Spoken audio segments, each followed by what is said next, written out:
Noël approche à grands pas et qui dit Noël dit cadeau. De ton côté, soit tu es vidéaste, soit quelqu'un que tu connais, ta famille, tes amis, un ami à toi, ton copain, ta copine, est vidéaste. Et du coup, je te présente 7 accessoires à offrir à un vidéaste. À ce prix-là, si tu t'y connais pas vraiment, tu vas pas acheter une nouvelle caméra, un nouvel objectif ou une lumière d'un point de taré. Non, tu vas pas du tout faire ça. Avec cette fourchette de prix, tu vas offrir quelque chose, un petit accessoire qui, seul, paraît complètement inutile et inutilisable, mais si tu l'additionnes avec tout le gros setup d'un vidéaste, ça peut carrément lui changer la vie. Si tu veux offrir ces cadeaux à une personne qui était chère, regarde juste les liens dans la description. Le premier accessoire dont j'ai envie de te parler, il est derrière moi et je te présente ce qu'on appelle une cage. Une cage, ça ressemble donc à ça et ça a plusieurs utilités. La première, c'est une sorte de protection, c'est comme une coque d'iPhone pour appareils photo et vidéo à plusieurs milliers d'euros, donc ça s'offre pas mal. Encore faut-il que la caméra tombe sur la coque et pas sur l'objectif ou sur les côtés, mais bon, c'est toujours une protection supplémentaire. La seconde, c'est que ces cages-là, elles sont bourrées de ce qu'on appelle des pas de vis et des supports. Et en fait, ces pas de vis te permettent de personnaliser, de créer un setup complet pour vidéaste. C'est pour ça qu'on achète souvent des cages. Ma cage, elle est de la marque SmallRig et en fait, ils fabriquent des cages pour tout type de boîtier parce qu'une cage correspond à un type de boîtier. Moi, cette cage, elle correspond à toute la gamme des Sony A6000. Donc moi, c'est sur mon A6400 que je la mets, mais tu as des cages pour des A7S III, des Canon, etc. Ça, il en existe des centaines. Tout à l'heure, je t'ai dit qu'elle était bourrée de pas de vis et pour te dire la vérité, vraiment, il y en a plein. Si je compte les pas de vis 1/4, parce qu'il y a différents types de pas de vis, tu as les 1/4 et les 3/8. Les 1/4, j'en ai 1, 2, 3, 4, 5, 6, 7, 8, 9, 10, 11, 21, 22, 23, 24 pas de vis 1/4. Et pour les 3/8, j'en ai 1, 2 et 3. Et j'ai aussi deux supports pour fixer soit des lumières, soit des micros au-dessus de ma cage. Ce qui est intéressant, c'est que j'ai des pas de vis en bas de la cage, donc je peux poser ma cage et mon appareil photo sur un trépied et même sur les côtés. Donc si je veux filmer en format vertical, au lieu de filmer comme ça, je filme comme ça et hop, je suis directement dans le format pour les réseaux sociaux. Cette cage, elle est donc H24 sur ma caméra, bon, sauf là pour te la montrer, mais c'est sans doute l'accessoire que j'utilise le plus sans m'en rendre compte. Un atout supplémentaire de cette cage, c'est qu'en la mettant sur ta caméra, ça rajoute du poids à ton setup. Et donc, plus ton setup sera lourd, moins tu vas trembler quand tu seras par exemple en run and gun. Donc ça, c'est un avantage, aussi un inconvénient quand ta caméra est trop lourde. Les cages de caméra comme celle-ci, on les retrouve entre 40 et 60 € environ sur Amazon. Donc si tu veux aller la chercher, clique sur le lien dans la biographie. Le deuxième accessoire que j'utilise aussi énormément, il ne peut pas être utilisé sans la cage. C'est ce qu'on appelle une poignée supérieure ou verticale. Enfin bref, c'est une poignée que tu ajoutes à ta cage. Encore une fois, la mienne, elle est de chez SmallRig, comme ça elle est directement compatible avec ma cage. Et je te conseille vraiment de faire attention quand tu achètes une poignée supérieure ou une cage à que tous les pas de vis et les connexions, elles soient compatibles avec soit ta caméra, soit ta cage. Alors imagine, tu es un bon vidéaste et tu as envie de faire des plans qui change un peu de l'ordinaire, donc tu veux faire des plans à rater tout en avançant, donc tu te baisses, c'est compliqué et tu te fais mal au dos.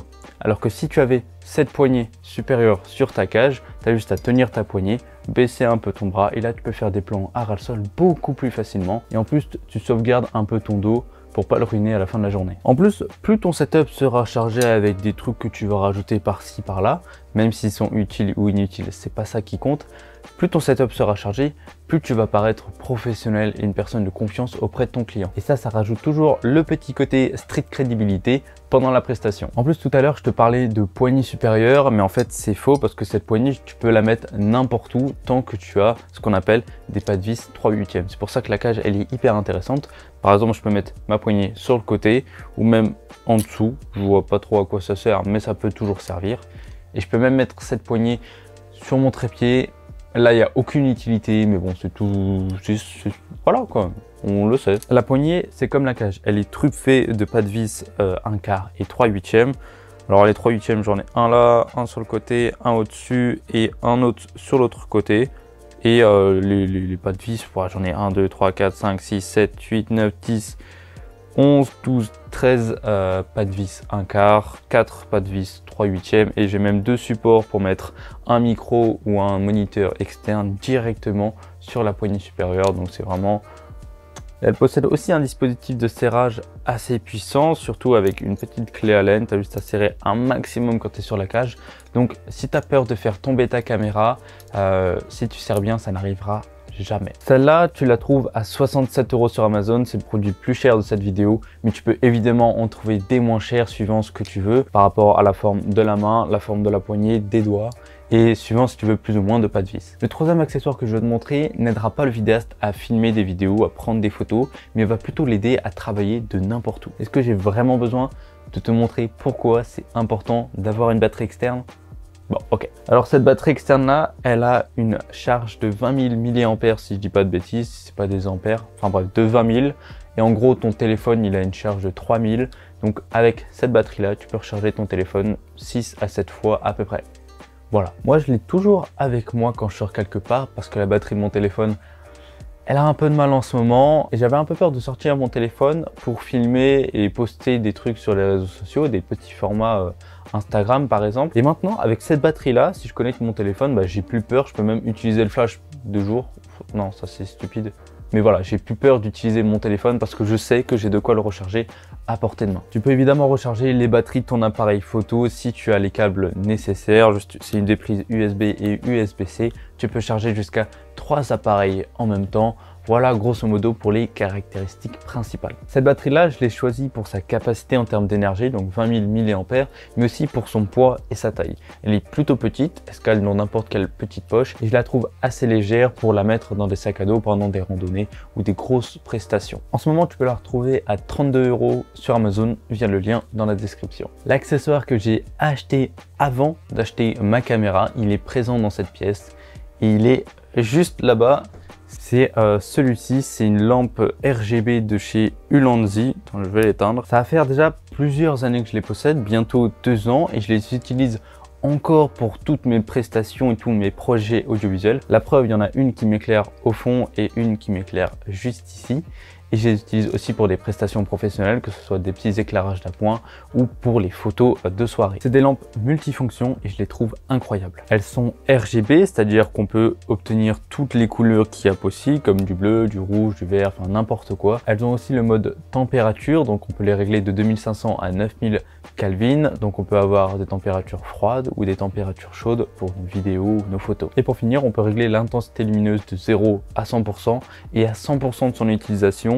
Ces petites lampes là durent en moyenne 2 heures, 2 heures et demie. En autre caractéristique, c'est aimanté. Voilà, je sais pas franchement à quoi ça peut servir. Enfin, c'est un truc, tu le colles et c'est aimanté. Enfin, c'est toujours ça à prendre. Et aussi, en dessous, tu peux retrouver soit un pas de vis, un quart pour le visser à n'importe quoi, soit un petit support pour par exemple le glisser sur ta cage. Comme par exemple ici, hop, je fixe au support, je serre un peu et paf, c'est fixé à la cage. Voilà, super pratique. C'est un peu des fous chez Ulanzi parce que même sur la lumière, ils ont posé 3 supports différents, un sur chaque côté et un au-dessus, pour mettre par exemple une autre lumière au-dessus ou n'importe quel autre type d'accessoire qui a tout simplement un support. Mais voilà, le but principal de ces lumières, c'est de fournir un éclairage d'appoint, un éclairage tout court ou un éclairage de couleur. Moi, je le conseille à tout vidéaste ou tout créateur de contenu d'en posséder au moins 2 pour avoir plusieurs changements de couleur. Et en faisant la vidéo, je me suis demandé si je devais pas en racheter et j'en ai encore racheté 2 nouvelles.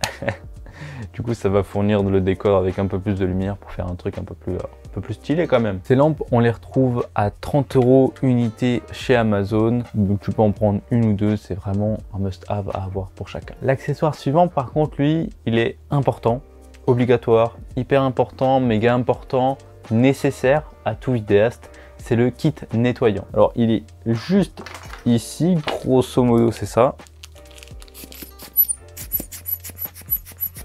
Le kit nettoyant, il ressemble grosso modo à ça. Et si tu sais pas à quoi ça sert, eh bien, pose ton doigt sur l'objectif d'un photographe ou d'un vidéaste. Alors de 1, tu as une chance sur 2 qui te frappe bien comme il faut. Et ensuite, tu verras la personne nettoyer très minutieusement son objectif avec soit des pinceaux, soit des petites lingettes, soit la petite poire. Putain, mais pourquoi je rate tous mes plans, moi? Hop, comme ça, tu nettoies. Et c'est propre. Et donc pour nettoyer son objectif, on utilise plusieurs accessoires. Le premier, c'est la poire, c'est une sorte de petite c'est une soufflette en fait qui sert à enlever les petites poussières volatiles sur ton objectif. Le deuxième, c'est une sorte de petit crayon qui est à la fois un pinceau d'un côté et de l'autre côté, c'est un petit truc dont je me souviens plus le nom, mais qui sert à effacer, on va dire, les traces de doigts ou les grosses traces sur les objectifs. On a aussi un pinceau un peu plus gros pour nettoyer, pour moi c'est l'ensemble de l'objectif et aussi l'appareil photo, les poussières que tu peux retrouver quand tu fais des trucs avec de la terre, dehors, les vélos, etc. Et pour finir, on a des petites serviettes lingettes en microfibre qui servent simplement à faire le nettoyage final de l'objectif ou des lunettes comme moi. C'est pour moi hyper important d'avoir un kit de nettoyage complet et surtout fait pour ça, pour nettoyer tes objectifs, ton appareil photo, parce que si tu commences à essuyer ton objectif avec ton t-shirt, tu as une chance sur deux d'exploser ton objectif quoi. Donc privilégie plutôt un petit truc fait exprès plutôt qu'un t-shirt à la ramasse quoi. Sur Amazon, tu retrouves ce kit pour 12 € et cette fois-ci, c'est pas obligatoire de posséder plein de kits différents.